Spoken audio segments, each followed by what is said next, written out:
Florida real estate, no one's buying. The market's dead. They say the bubble burst.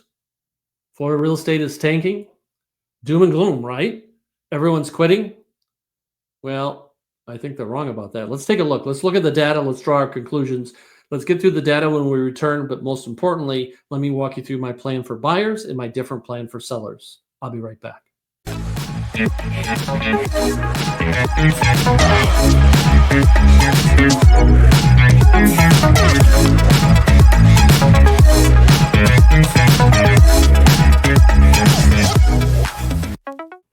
Hey everyone, welcome back. My name is Michael Renick. I'm with Team Renick, part of that Mangrove Realty Associates family. It's June 2025 here in beautiful Sarasota and Manatee counties. The big question I'm hearing is what's happening to the real estate market. Everyone's got an opinion. I completely respect that, but let's look at what the data says and see what we can do. Is the party really over? We've heard the whispers. We know the market's flatlining, buyers advantage, all that kind of stuff. So let's cut through the noise. Let's roll up our shirt sleeves here. And let's take a look at what's going on. I'm flying low alone. Let's see if I can hit the right buttons here. Here's an overall summary. We'll come back to that. But let's look at the data right now. I want to get you through the data, but most importantly, explain my plan, because that's where the buyer or the seller is going to win, is with the plan that's developed off the data, where the broker has rolled up his or her shirt sleeves, gone to work, and has developed a plan that's specific for you. So let's take a look at this. This is overall Sarasota Manatee County. This is where we start. It's not the end. We start here. We go deeper when we understand what area you're looking to buy or sell in. But over the past year, right now, our Sarasota Manatee market has seen a dramatic shift in inventory. The number of active listings has surged by 28% compared to a year ago. It climbed from about 9,500 homes to about 12,000. The influx means buyers now have significantly more choices than they did just a year ago. This is easing the pressure and competition that characterized previous markets. However, the number of homes sold has dropped by 8%, 8.3% exactly, from about 2,500 homes last year to about 2,200 this year. The decline in slowed properties, despite higher inventory, signals that buyers are taking more time to make decisions, and not every home is moving anywhere near as quickly as it did before. On the other hand, some good news here: pending sales, homes under contract but scheduled to close in the future, they're up 11%, rising from about 1,900 to about 2,100. The recent uptick in pending suggests renewed buyer activity, possibly in response to more negotiable prices and greater selection. If we look at the last 3 to 4 months, the increase in pendings could indicate that the market is adjusting and buyers are finally starting to return. But they have more leverage than they had in previous seller-dominated markets. Let's take a look and move on to the next slide here. And the big question everybody asks, what's happening with price? Well, the median home prices have dropped sharply. They're down about 12.3% from a year ago. Looking at $1 per square foot, so we have an apple-on-apple comparison, it fell from $341 to $299. That's a significant correction. I reported a similar correction a month ago. This reflects the shift from an overheated seller's market to a more balanced market. Sellers are no longer commanding top dollar, and price reductions are becoming more common as inventory builds and competition increases. If we examine the last few months, the downward trend in prices is likely stabilized, or it's slowed at least, is indicated by the recent rise in pending sales. That's how all this stuff comes together. This suggests that buyers are responding to improved affordability, and sellers who price competitively in today's market are still able to attract interest in their listings. Let's take a look at days on the market. When we look at this, homes are taking longer to sell. Well, there's more supply out there. That makes sense. The average days on the market increased by 9%, from 75 days last year to 82 this year. The extended timeline gives buyers more breathing room to shop and negotiate, while sellers must be prepared for a longer sales process. Over the past 3 to 4 months, if days on the market is plateaued or slightly increased, if that holds, it reinforces the notion that the market has shifted away from the frenzy of quick sales. Patience and strategic pricing are now crucial for success in market transactions. Months of inventory has jumped 39%, from 3.9 months a year ago to 5.4 today. This critical metric, if it's less than 3 months, it signifies a seller's market. More than 6 months, it's a buyer's market. We're now in the middle. We're in a balanced zone. The sharp rise in months of inventory reflects both an increase in listings and also the slower number of sales, confirming that the market is no longer tilted in favor of one side or the other. The recent stabilization of this metric, months of inventories, combined with the rise in pendings, suggests we may be settling into the new normal, one where neither buyers nor sellers have a decisive upper hand, but both can be strategic in achieving their goals. Let's take a look at this and let's put it all together in summary. Inventory is up 28%. Sold volume sales are down 8%. Pending contracts are up 11. Price per square foot is down 12. Days on the market are up 9%.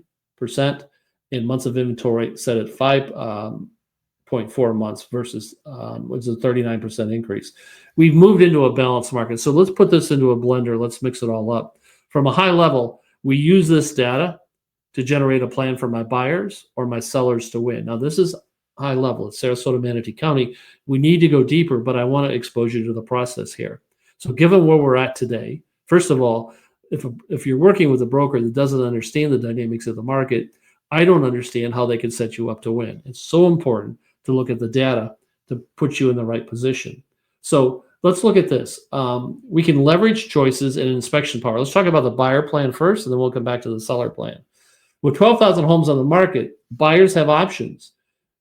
I recommend they don't rush. I want them to compare features, neighborhoods, and conditions.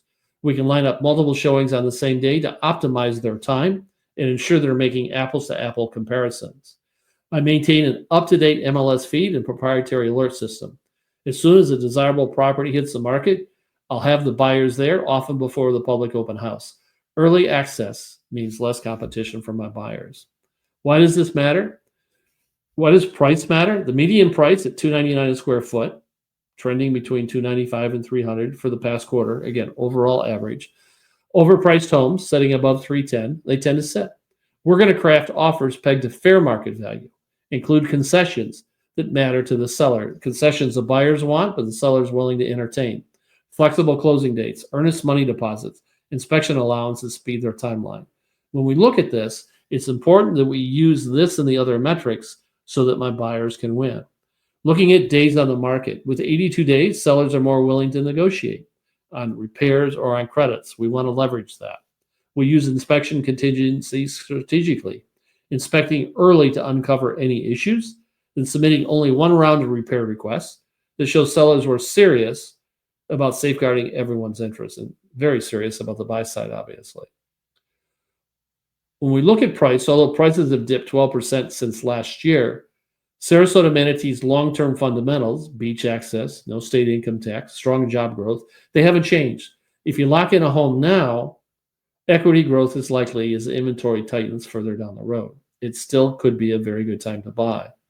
Because I track neighborhood level absorption rates, and I do that weekly, my buyer candidates are able to focus on areas where days on the market are lower than the average, which means it could be a quick turnaround in getting this thing done. Bottom line for buyers, it's this simple. We can't treat, first of all, don't treat this list of, hey, let's list, offer, buy scenario. It's not a one size fits all. It's not a one step. We need to look at all kinds of things, but most specifically, this is the beginning of the conversation. It's done on a high level. Let's take it even deeper. But I've laid out the process of what we want to do so my buyers can win. Let's flip over to the other side because we do both sides. We work with buyers and we work with sellers. The fact that we are successful with both shows we understand the motivation, the psychology of each side, and that can help us get to the finish line with what my client wants at that time. If you're a seller, I've got to use the P word. I'm sorry, I don't like using the P word, price, but in today's market, we don't have an alternative. We came off a market a couple of years ago that sellers were naming their price and they were getting it, sometimes better than that. It's not there anymore. All the data indicates there's more choices for buyers. Things are taking longer to sell and so on. So why do we want to price aggressively? The median price, again, this is overall $299 a square feet, down from $341. If we price at last year's level, things won't sell. It's that simple. Overpriced listings in May averaged 120 days on the market. It's hardly what you want. We want to take this down so that when we get it on the market, we sell it while it's fresh. We beat the competition out there. Let's look at stage in market information for the days on the market. Homes on the market longer than 60 days begin to raise red flags. At 82 days, Anything fast will stand out. We've got to beat that. My marketing package contains professional staging, even if it's virtual, cinematic drone footage, and an aggressive 7-day digital launch across all channels. Combined, these things can get offers brought to us faster and a value that's more fair to the seller at this point. We want to highlight value-added features. Buyers are scrutinizing this. They're looking for value. With months of inventory above 5, they're comparing finishes, warranties, and they're bang for the buck. I'll guide you up front on minor renovations like fresh paint in key areas, maybe some landscaping touch-ups and pre-listing inspection to show there's no surprises. These low-cost improvements can have historically yield a 5-to-1 return. It's all about how can we set your home so it's separate from the market and it stands out. We want to create buyer momentum. If we can do this, in today's market, it generally means you get 1 to 2 showings per weekend. We need to create urgency. We can do this by designing a bidding structure, setting a firm offer deadline. This offer is good until whatever, requiring pre-approval letters and offering a small credit for quick closings. There's a lot of things we can do to make sure our home, our listing stands out. We want our sellers to stay flexible. It's a lean seller's environment, like I've said. Our ideal buyer getting it across the finish line can hinge on offering certain things like a garage space or something like that, some kind of bonus. We want to, I personally negotiate every deal. We want to look at closing date flexibility, inspection allowances, HOA transfer fees. We want to package them in the benefit for our marketing. Just in recent months, we've seen how this helps sellers get over the finish line. So bottom line, let's take off the gloves here and let's talk about what's happening. We've got to understand the market. We haven't been in this market in a while. And in order for buyers to win, which they can, in order for sellers to win, in which they can, there's a process that needs to be followed. We have to look at this. There's 3 prices that are important in any deal. What does the seller feel the home is worth? And only they get input into that. The other price, number 2, is what's the buyer willing to pay? And only the buyer gets input. The third price is one that I own, and that's called the market value. And we'll calculate that. And we'll show you the data. All 3 price points have to come together. They have to converge in order to get a deal. So in today's market, knowledge is power. My deep understanding of the local trends and my ability to tailor a strategy to your unique needs makes me one of the strongest knowledgeable brokers in Sarasota and Manatee County. We spend countless hours studying this stuff. So whether you're buying or selling, the data-driven approach gives you the edge to win. In a balanced market where inventory is up, prices have corrected, days on the market have lengthened, and months of inventory sits at 5.4, nobody can afford to fly blind. You need a broker who analyzes data daily, crafts offers and marketing packages that reflect the shifting buyer psychology in terms of value, terms, and flexibility. We need to stay hyper-local with our focus. I know which neighborhoods are already trending back towards tighter months of inventory, and which pockets have softened beyond 6 months, so we can position our clients appropriately. So bottom line is, we have a plan. We sit down, we listen. We understand the buyer or the seller's motivation. We understand their time frame, what their objectives are, and then we craft a plan for them to win. Now, we'll be honest, we won't waste your time. If listening to what you're trying to do, if it doesn't align with the market, we'll be candid with that. We respect where you're coming from. But we want to bring you over the finish line successfully, and we can do that. It's a teamwork here where we make everyone feel part of the team, and we work hard.